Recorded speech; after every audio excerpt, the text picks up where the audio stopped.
أباه عفوك إني للنور مدت يداي نزعت أسرى. الحمد لله الحمد لله وكفى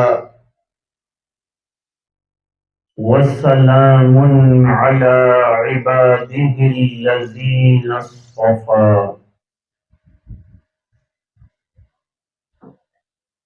خصوصا على أفضلهم وخاتم النبيين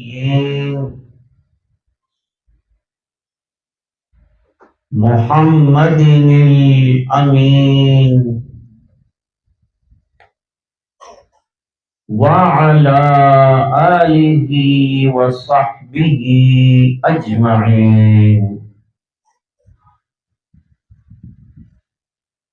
أما بعد أعوذ بالله من الشيطان الرجيم بسم الله الرحمن الرحيم ولا تحسبن الله غافلا عما يعمل الظالمون إنما يؤخرهم ليوم تشخص فيه الأبصار صدق الله العظيم. وقال النبي صلى الله عليه وسلم انصر اخاك ظالما او مظلوما او كما قال عليه الصلاة والسلام. اللهم صل على سيدنا محمد وعلى آل سيدنا محمد وبارك وسلم.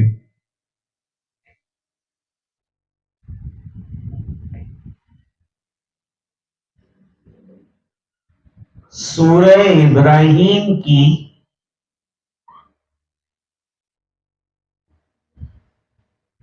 ایک آیت کریمہ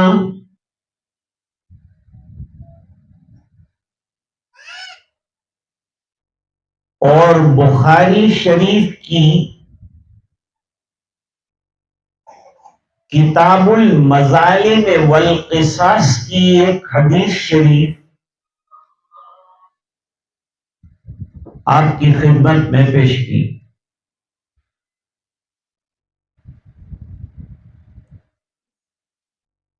سورت کا نام سورت ابراہیم رکھ کر پوری حضرت ابراہیم علیہ السلام کی زندگی بیان نہیں،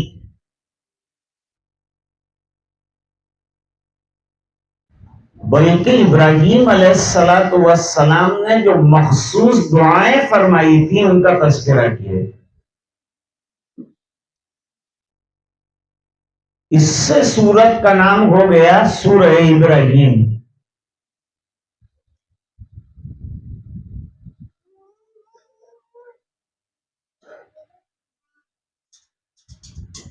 مجھے ایک واقعہ یاد آیا.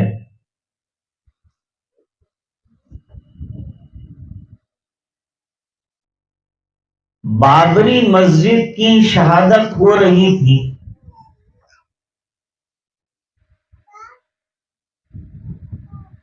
گنبد توڑے جا رہے تھے، مختلف اڑاکے توڑے جا رہے تھے مسجد.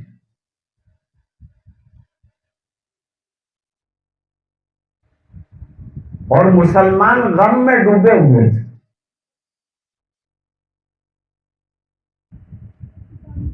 سب کی آنکھیں پرنم تھی.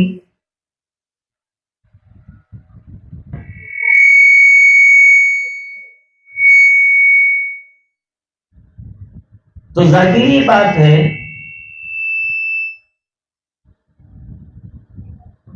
کہ ایک مسلمان کو مسجد کی شہادت کا غم تو ہوگا،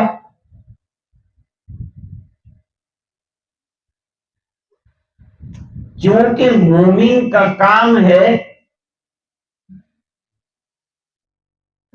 مسجد کو تعمیر کرنا اور مسجد کو آباد کرنا۔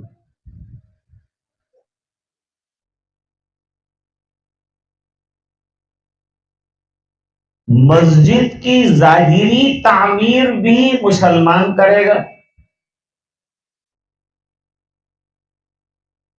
اور بننے کے بعد باطنی تعمیر بھی مسلمان کرے گا۔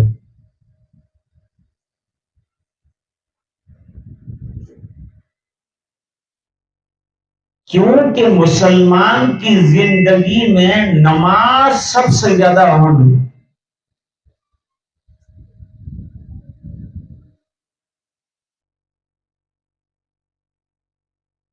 اور مردوں کو 5 وقتہ نماز با جماعت مسجد میں پڑھنی۔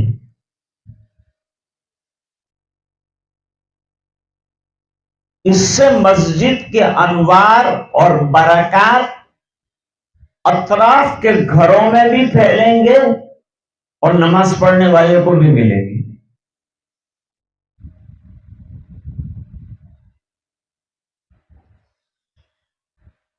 آج دنیا میں جتنی بے حیائیاں ہیں، بے شرمیاں ہیں، ننگا پن ہے، عریانیت ہے، لباس کی بےہودگی ہے،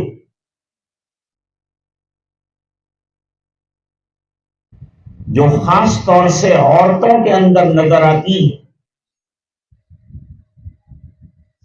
بے ڈھنگ کا لباس۔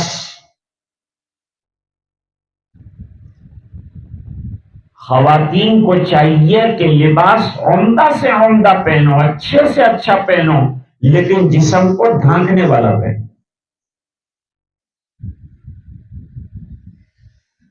اور لباس کی نمائش اپنے گھر والوں کے لیے تو جائز ہے، غیروں کے لیے ناجائز ہے۔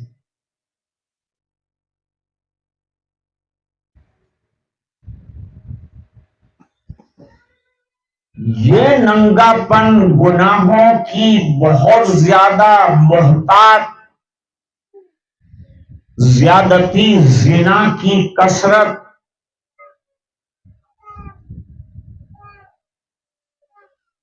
یہ تمام کو ختم کرنے کا بہترین نسخہ قرآن نے بتایا، جس میں کوئی خرچہ نہیں۔ کیا فرمایا؟ ان الصلاۃ تنہی عن الفحشاء والمنکر۔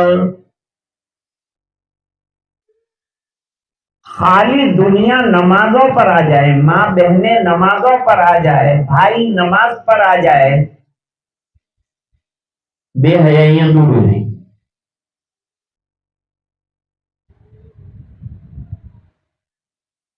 ایمان لانے سے پہلے صحابیات کے اندر بھی فحاشی اور بے حیائی تھی، جب وہ صحابیات نہیں بنی تھی، ابھی آزاد تھی۔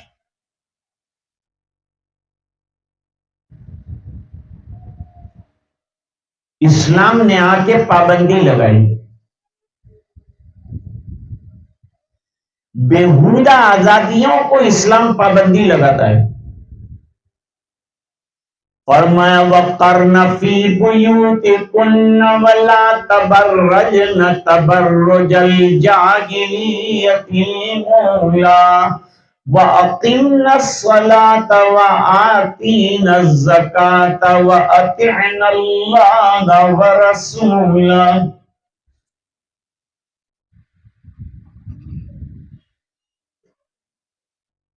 ماں بہنوں کو چاہیے کہ موجودہ خطرناک زمانے میں بے پردگی کے باہر نہ نکلیں،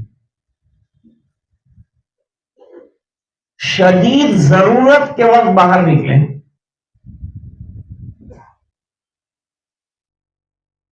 اور پہلے زمانے جاہلیت میں جو آوارگی تھی اس کو چھوڑ دیں۔ اسلام حیا کی تعلیم دیتا ہے۔ اور پھر وہی بات کہی کہ برائیوں کو چھوڑنا ہے تو نماز کی پابندی کرو. وَأَقِمْنَ الصَّلَاةَ وَآتِينَ الزَّكَاةَ، نمازوں کو قائم کریں، ماں بہنیں بھی اور زکوٰۃ بھی پابندی سے اپنی زیورات کی نکالیں.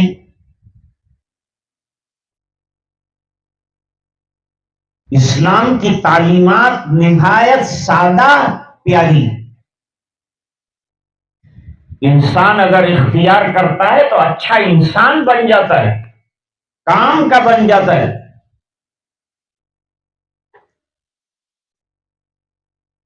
قرآن کریم ضابطوں کی کتاب ہے، ضابطے بیان کیے، اصول بیان کیے، قیامت تک کے لوگوں کے لیے بیان کیے.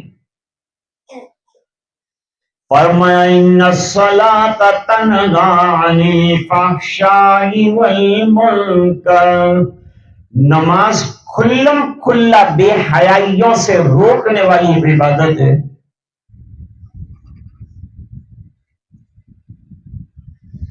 اب کوئی اعتراض کرے کہ کیسے ہے، اس میں کیا ہے ایسا،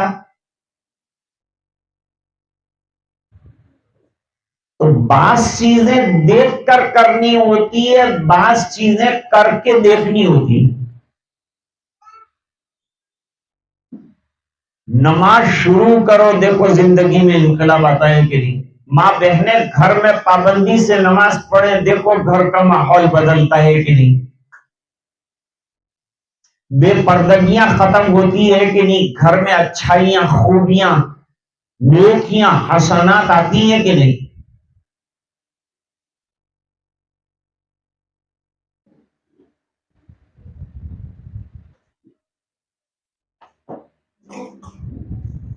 تو مسجد بنانے کا کام، بظاہر مسجد جیسے کہ یہ سوسائٹی تھی، رہنے والے مسلمان تھے، تو فوراً فکر کی گئی کہ ہمارے اطراف میں دین والا ماحول قائم رکھنے کے لیے مسجد کا ہونا ضروری ہے.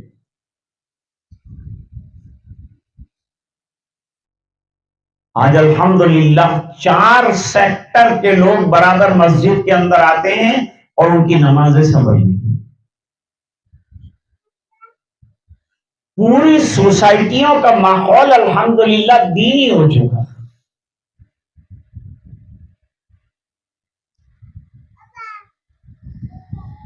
نماز جہاں ہمارے چھوٹے گناہ معاف کرا دیتی ہے، وہاں نیکیاں دلاتی ہے اور زندگیوں میں برکتیں اور رزق میں وسعت عطا کرتی.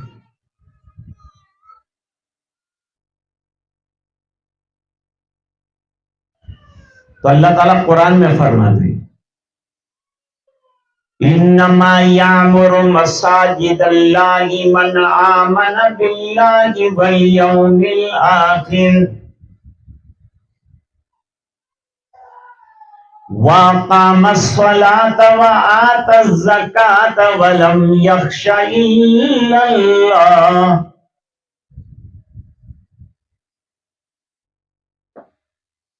ایک ہے تعمیر ظاہری، اینٹ ہے، کانکریٹ ہے، کنسٹرکشن ہے، یہ ظاہری تعمیر.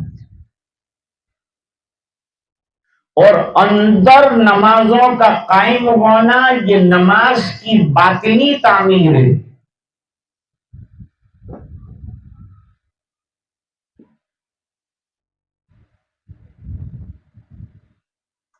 تو چھوٹی مسجد بھی ٹوٹے گی تو مسلمان کو غم ہوگا.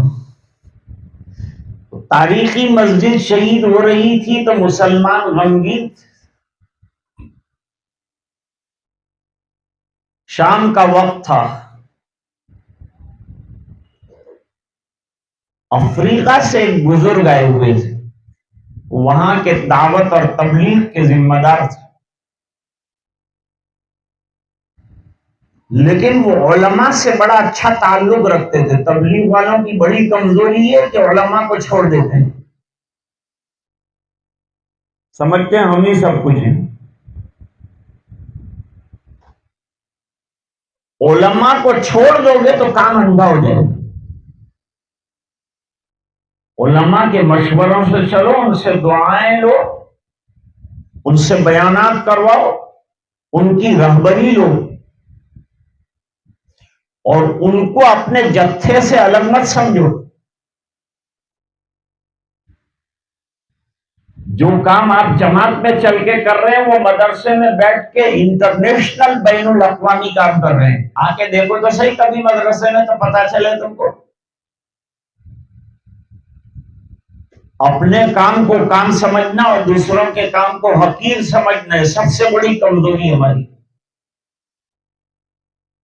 دین کے مختلف شعبے ہیں اور یہ مختلف شعبوں کو مختلف لوگوں نے پکڑ رکھا ہے، تب جا کر کے یہ دین پنپ سکتا ہے۔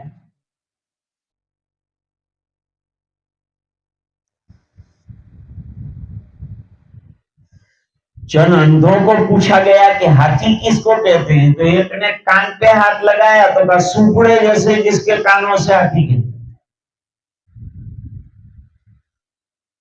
کسی نے پیر کو ہاتھ لگایا تو اس نے کہا کھمبے جیسے پیروں اس کو ہاتھی کہتے۔ کسی نے پیٹ کو ہاتھ لگایا تو کہا کہ ڈھول جیسا پیٹ ہو اس کو ہاتھی کہتے۔ کسی نے دانت کو ہاتھ لگایا تو کہا بڑے بڑے دانت کو ہاتھی کہتے ہیں، اور جو آنکھوں والا تھا اس نے کہا سب کے مجموعے کو ہاتھی کہتے ہیں۔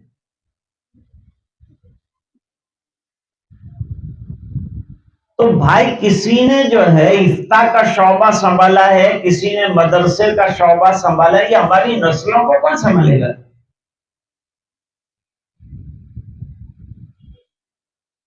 کسی نے مسجد کو سنبھالا ہے، کسی نے اذان کو سنبھالا ہے، کسی نے فتوے کو سنبھالا ہے، کسی نے تدریس کو سنبھالا ہے، کسی نے نسلوں کو سنبھالا ہے، کسی نے بڑوں کو سنبھالا ہے۔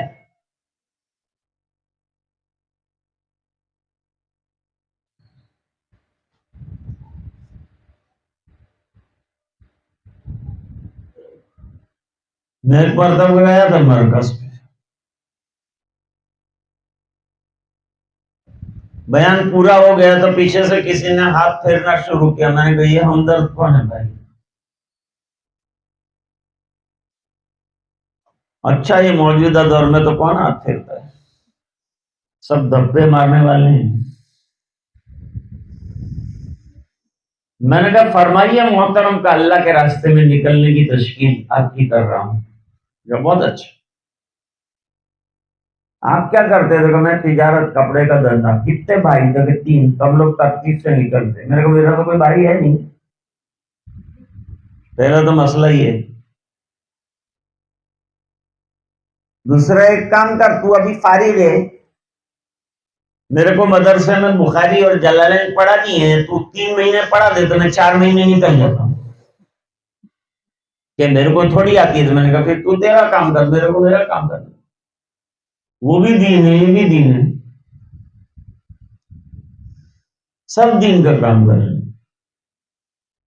چلتے پھرتے ہم کو کام کرنا ہے، اللہ کے دین کا کام چلتے پھرتے کرنا ہے، ہر وقت کرنا ہے، ہر لمحہ کرنا ہے۔ گھر والوں کو بھی سمجھانا ہے، باہر والوں کو بھی سمجھانا ہے۔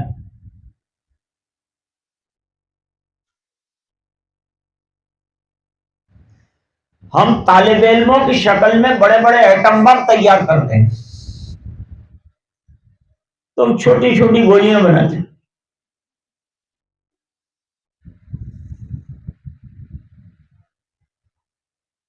ایک ہوتا ہے بم ساز، ایک ہوتا ہے بمبار۔ ہم لوگ بم ساز ہیں، تم بمبار ہیں۔ بم بنے گا نہیں تو پھینکو گے کیا؟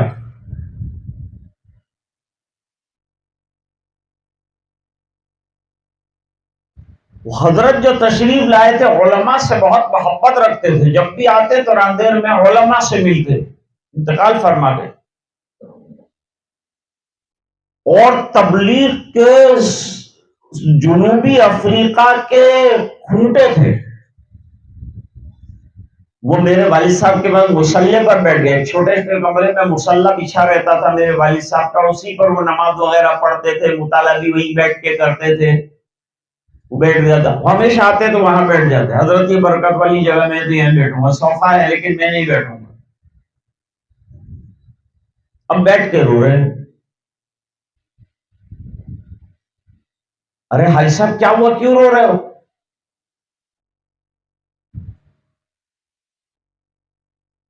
حضرت آپ کو پتا نہیں؟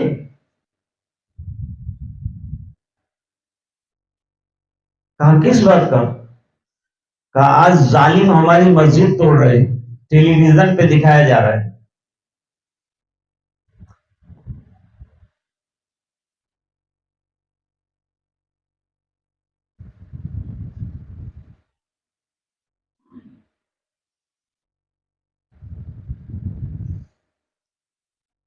میں غمگین ہوں کہ اللہ کیا ہو رہا ہے، تیرا گھر ٹوٹ رہا ہے،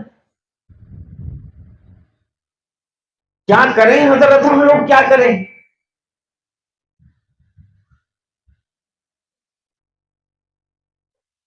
اب اللہ والوں کو اور علماء کو اللہ تعالیٰ نے علم کی روشنی بول، ان کے سامنے قرآن کریم ہوتا ہے، ان کے سامنے احادیث کا ذخیرہ ہوتا ہے، ان کے سامنے اقوال بزرگاں ہوتے ہیں۔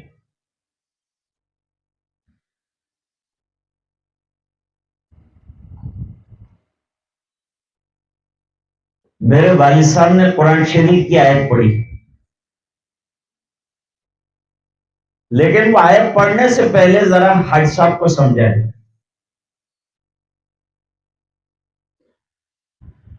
یہ بتاؤ کہ یہ مسجد کس کا گھر ہے؟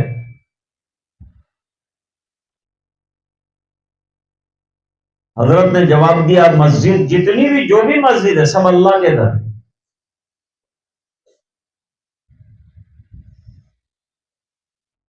فرمایا اپنے گھر کی ہم حفاظت کرتے ہیں، فکر کرتے ہیں، اللہ کے گھر کی اللہ فکر کرتے ہیں کہ نہیں کرتے؟ تو پھر حضرت یہ ٹوٹ کیوں رہی ہے؟ میرے والد صاحب نے فرمایا کہ آپ دیکھ رہے ہیں، میں دیکھ رہا ہوں، دنیا دیکھ رہی، تو اللہ دیکھ رہے ہیں کہ توڑنے والے ظالم ہیں کہ نہیں ہیں؟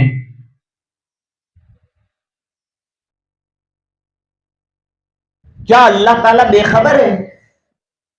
رات دن تو اللہ کی صفات پڑھتے ہیں، وہ علیم ہے، وہ خبیر ہے، وہ سمیع ہے، وہ بصیر ہے، ان کا علم محیط ہے، وہ قدیر ہے، یہ سب باری تعالیٰ کی صفات ہیں۔ باری تعالیٰ کی وہ صفات جو اللہ کے ساتھ مخصوص ہے، اس میں تو کچھ نہیں کرنا ہے، اس میں تو یقین اور عقیدہ رکھنا ہے کہ اللہ کی یہ صفات ہے۔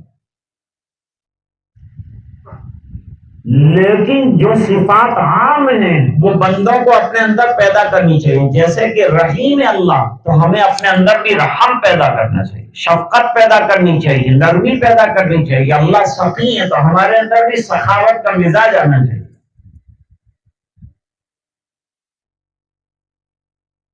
دو قسم کی اللہ کی صفات۔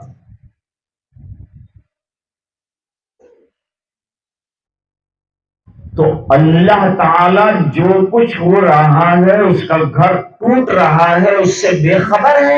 کہا نہیں، بے خبر تو نہیں۔ کب سنو قرآن شریف کیا ہے، فرمایا وَلَا تَحْسَبَنَّ اللَّهَ غَافِلًا عَمَّا يَعْمَلُ الظَّالِمُونَ۔ ظالم جو دن دنا رہے ہیں اور ظلم کر رہے ہیں، اللہ کو اس سے بے خبر نہ سمجھیں کہ ہم ظلم کر رہے ہیں تو کوئی ہمارا پوچھنے والا نہیں ہے، کوئی ہم کو روک نہیں سکتا۔ اللہ تعالیٰ بے خبر نہیں ہے، وہ ہر چیز سے باخبر ہے۔ آج بھی ظلم ہو رہا ہے، اللہ باخبر ہے، بے خبر نہیں ہے۔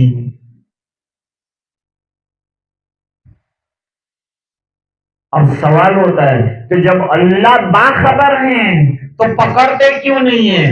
انما یؤخرهم لیوم تشخص فیہ الابصار۔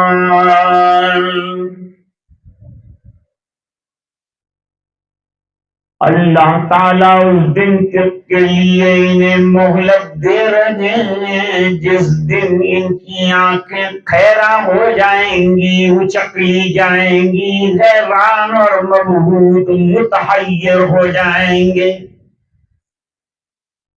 بھاگتے دوڑتے اللہ کے عذاب کی بھیانکتا سے پریشان ہو جائیں۔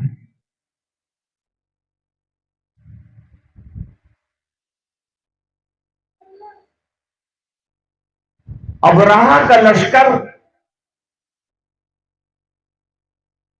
جس سال میں حضور صلی اللہ علیہ وسلم کی پیدائش ہوئی، اس کو عام الفیل کہتے ہیں،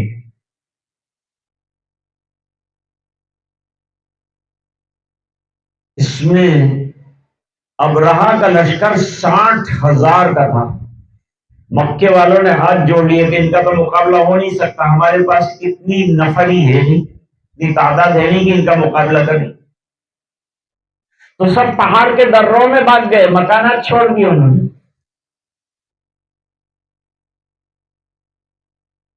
اور ہاتھیوں کا لشکر لے کے آیا تھا، بڑے بڑے ہاتھی، مقابلہ نہیں ہو سکتا۔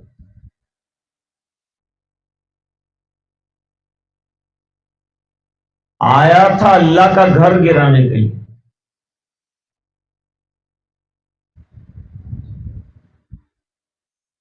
اور اطراف اور جوانی، مکانوں کو نہیں چھیڑا، بس خالی اس کا مقصد اور اس کا ٹارگیٹ جو ہے وہ حرم کو ختم کر دینا۔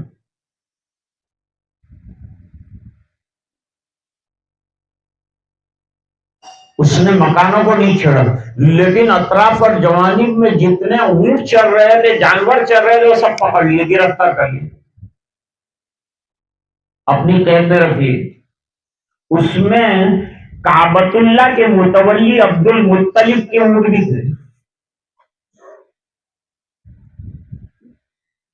عبد المطلب کو جب پتا چلا کہ اونٹ میرے جو ہیں گرفتار کر لیے ہیں ابرہہ نے، تو ملاقات کی، بن سور کر گئے، اور بڑے وجیح شکیل تھے، قریشی تھے، حسین اور خوبصورت، ایسے خوبصورت خاندان میں حضور کی ولادت ہوئی، اس لیے سرکار کو بھی اللہ تعالیٰ نے حسن و جمال سے نوازا تھا۔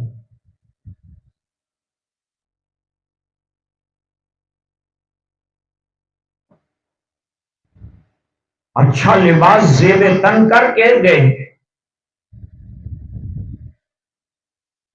اور جا کر دربان سے کہا کہ مجھے آپ کے بادشاہ سے ملاقات کرنی۔ بادشاہ نے پوچھا تحقیق کی، کون ہے؟ کہا کہ قریش کے سردار ہے۔ اس کو خوشی ہوئی کہ شاید یہ بیت اللہ کی حفاظت کے لیے گفتگو کرنے کے لیے آئے ہوں گے۔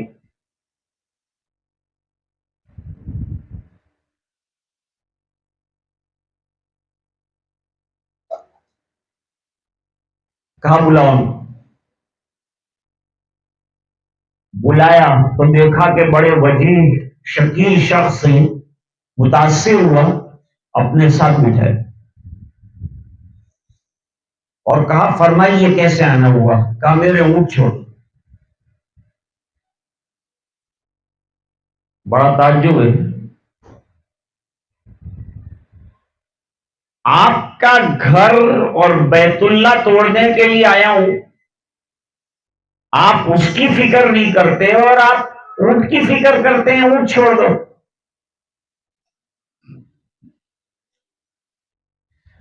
مکے والے بت کو پوجتے تھے لیکن اللہ کو مانتے تھے، وہ بتوں کے پرستار تھے لیکن اللہ کے ماننے والے تھے، وہ ایک اللہ کو مانتے تھے لیکن شریک کرتے تھے، مشرک تھے۔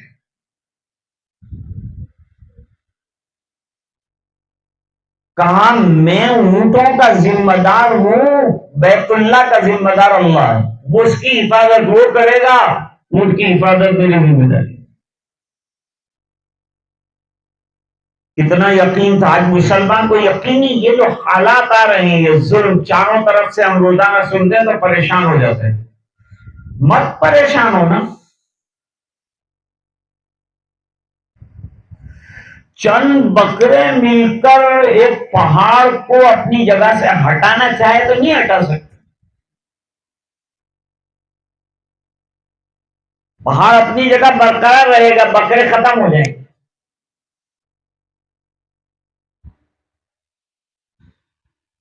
ہندوستان میں کروڑوں کی تعداد میں مچھر پیدا ہوتے ہیں، ہر سال کروڑوں روپے کی دوا ڈالتے ہیں، بھئی مچھر نہیں مرے ہم کو کیا مارے گی؟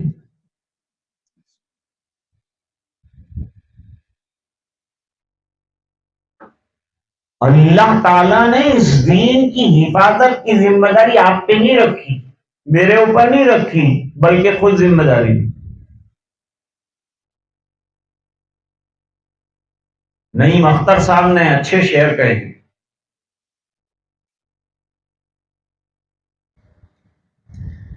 یہ دین مصطفیٰ ہے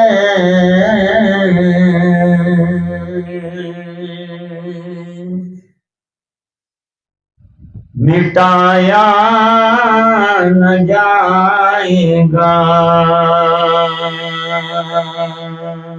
اور دنیا سے یہ چراغ بجھایا نہ جائے گا۔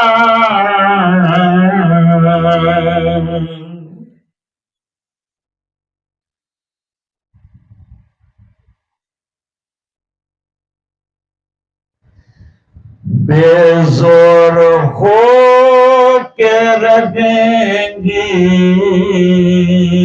خود زور آندھیاں،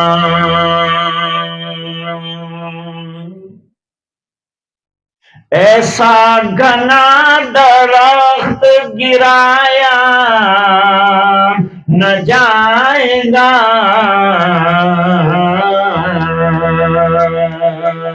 نور خدا ہے کفر کی حرکت پہ خندہ زن، پھوکوں سے یہ چراغ بجھایا نہ جائے گا۔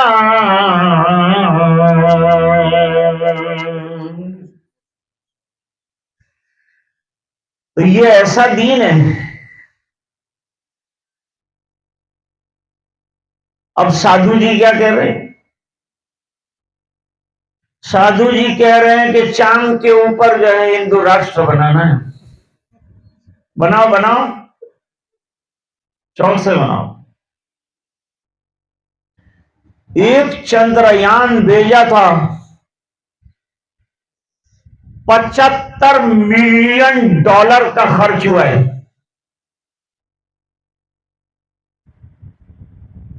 جائیے تشریف لے جائیے، پلاٹ دیے جا رہے ہیں چاند کے اوپر، بے وقوف خرید رہے ہیں۔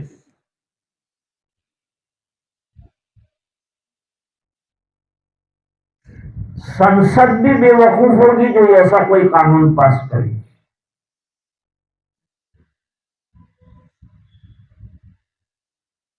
دنیا کے اندر کارپوریشن ایک دن اعلان کرتی ہے کہ کل پانی بند رہے گا تو لوگ پریشان ہو جاتے ہیں، وہاں پانی نہیں ہے تو کیا رہے گا؟ ہوا کے وہاں لالے پڑے ہوئے ہیں۔ میرے کو تو یہ شک ہے یہ چاند پہ گئے ہیں کہ نہیں گئے، مجھے تو اس کا یقین نہیں ہے۔ اس کی ایک دلیل دیتا ہوں۔ دلیل یہ ہے کہ ہم لوگ 26ویں کو 15 اگست کو ہمارا دیش کا پرچم لہراتے ہیں تو کھینچتے ہیں، ویسے ہی وہ لہرانا شروع ہو جاتا ہے، کیونکہ ہوا ہے، اور ہوا نہیں ہوتی تو بیچارہ یوں گر جاتا ہے۔ ہوا ہوتی ہے تو لہراتا ہے، معلوم ہے پرچم کے لہرانے کے لیے کیا چاہیے؟ ہوا۔ چاند پہ جو پرچم لہرایا وہاں وہ یوں لہرا رہا ہے تو ہوا ہے نہیں، لہرا تھا کیسے؟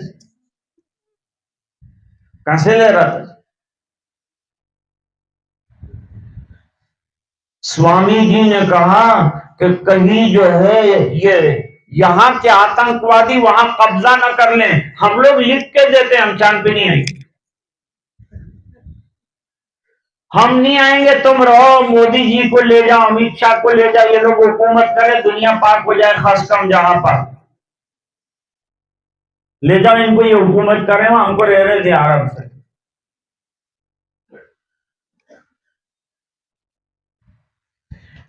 اور وہ ظالم جس نے ٹرین کے اندر گن گن کر 3 مسلمانوں کو قتل کیا، وہ بے وقوف یہ نہ سمجھے کہ ہندوستان سے اس طرح سے 3 آدمیوں کو مارنے سے ہم ختم ہو جائیں گے۔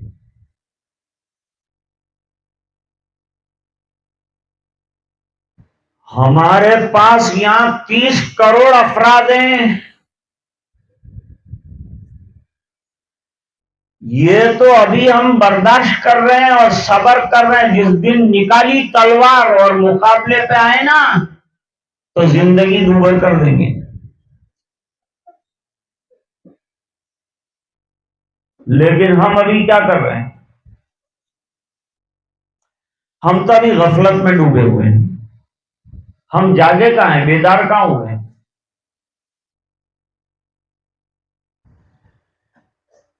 اپنے اندر اتنی طاقت پیدا کرو کہ ظالم کو ظلم کرتے ہوئے اس کے ہاتھ کو پکڑ لو کہ خبردار، ظلم کیا، نہ ظلم برداشت کیا جائے گا نہ ظلم کیا جائے گا۔ اللہ ظلم کرتے نہیں ہیں اور ظالم کو برداشت کرتے نہیں۔ ظالم کا انجام ایک دن برا آنا ہے۔ ابرہہ کا کیا انجام ہوا؟ فرمایا لم تر کیف فعل ربک باصحاب الفیل الم یجعل کیدہم فی تضلیل وارسل علیہم طیرا ابابیل ترمیم بحجارۃ من سجیل۔ کیا کر دیا ان لوگوں کا جو ہاتھیوں کے لشکر لے کر آئے تھے؟ فَجَعَلَهُمْ كَعَصْفٍ مَّأْكُولٍ، چورا چورا بھوسا بھوسا کر کے رکھ دیا۔ وہ ہاتھی لے کے آیا، اللہ نے چھوٹی ابابیل سے برباد کر دیا۔ اللہ کی ذات پہ اعتماد رکھا۔ But there is one condition: do not be the oppressors. ظالم مت بنو۔ ہم برداشت کریں گے اس ملک میں، صبر کریں گے اس ملک میں، لیکن خلاف شریعت برداشت نہیں کریں۔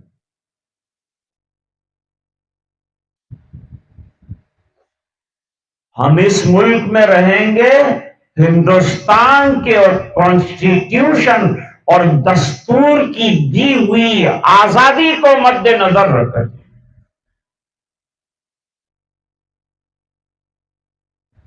بہت سے مجھے جوان نظر آ رہے ہیں، بہت سی بیٹیاں سن رہی ہوں۔ بیٹیوں، عقیدے کا سبق مضبوط کرو۔ میرے نوجوانوں، مسجد میں آنے والے بنو، اللہ کے راستے میں جاؤ، مجاہدہ سیکھو، محنت سیکھو، قربانیوں کا جذبہ سیکھو، آگے حالات آنے والے۔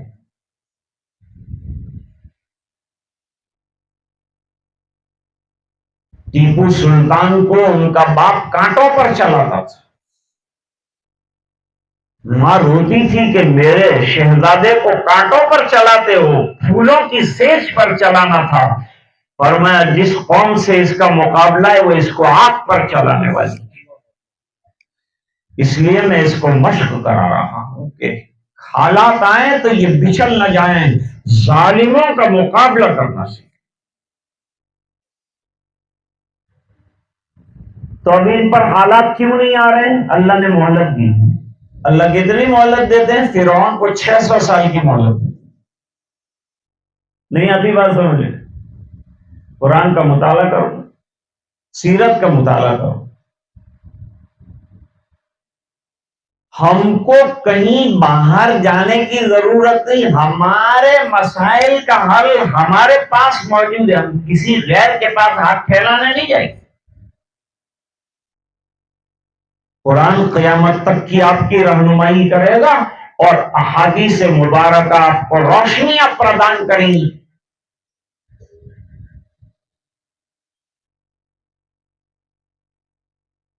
حدیث شریف میں فرمایا کہ ظالم کی بھی مدد کرو اور مظلوم کی بھی مدد کرو. مظلوم کی مدد تو سمجھ میں آتی ہے, مظلوم ہو تو مدد کرنا یہ ہماری ذمہ داری.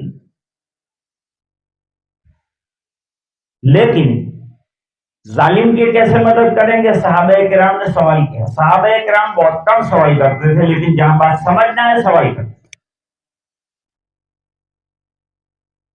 سرکار ظالم کی مدد کیسے کرنا؟ فرمایا اس کے ظلم کرتے ہوئے ہاتھوں کو روک دینا,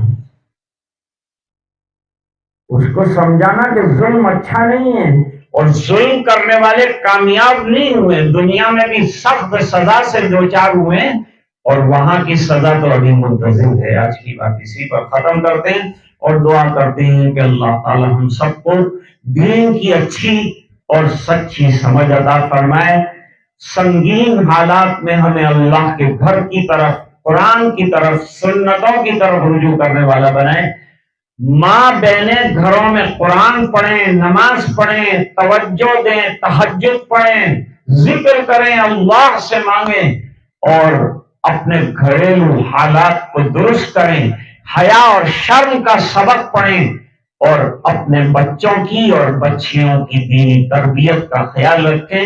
انہی گزارشات پر آج کی بات ختم کرتے ہیں. وآخر دعوانا ان الحمد للہ رب العالمین. یا احد الصمد الذی لم یلد ولم یولد ولم یکن له کفوا احد.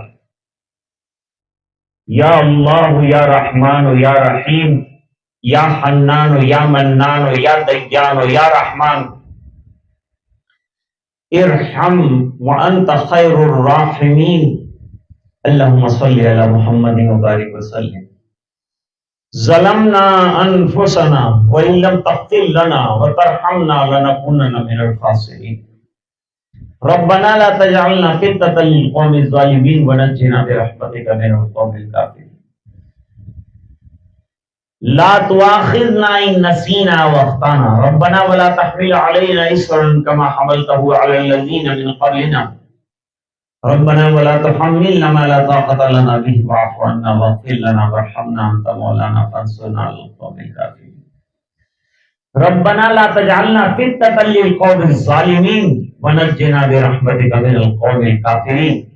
اے اللہ ہمارے گناہوں کو معاف کر, کوتاہیوں سے درگزر فرما, اپنا فضل اور کرم شامل حال فرما, رحم کے اور کرم کے فیصلے فرما. اے الہ العالمین 100% دین پر چلنے والا بنا دے. اللہ تیرے گھر کو آباد کرنے والا بنا دے. اے اللہ ہمارے گھروں میں نماز کی فضائیں استوار فرما دے. اے الہ العالمین گناہوں سے حفاظت فرما. اے اللہ نیکیوں کی توفیق عطا فرما, حق تلفیوں سے ہماری حفاظت فرما, دوسروں کے حقوق چھین لینے سے ہماری حفاظت فرما. اے اللہ تیرے حقوق کا ادا کرنے والا بنا, تیرے بندوں کے حقوق کا ادا کرنے والا بنا. تجھ پر سچا یقین اور پکا اعتماد نصیب فرما, یقین والی زندگی عطا فرما, تیری رضا دائمی عطا فرما. تو ہم سے راضی اور خوش ہو جا, ہمیں اپنا بندہ بنا دے, بیماروں کو شفا عطا فرما, پریشانوں کی پریشانیاں دور فرما, جو الجھنوں میں گرفتار ہیں ان کی الجھنیں دور فرما.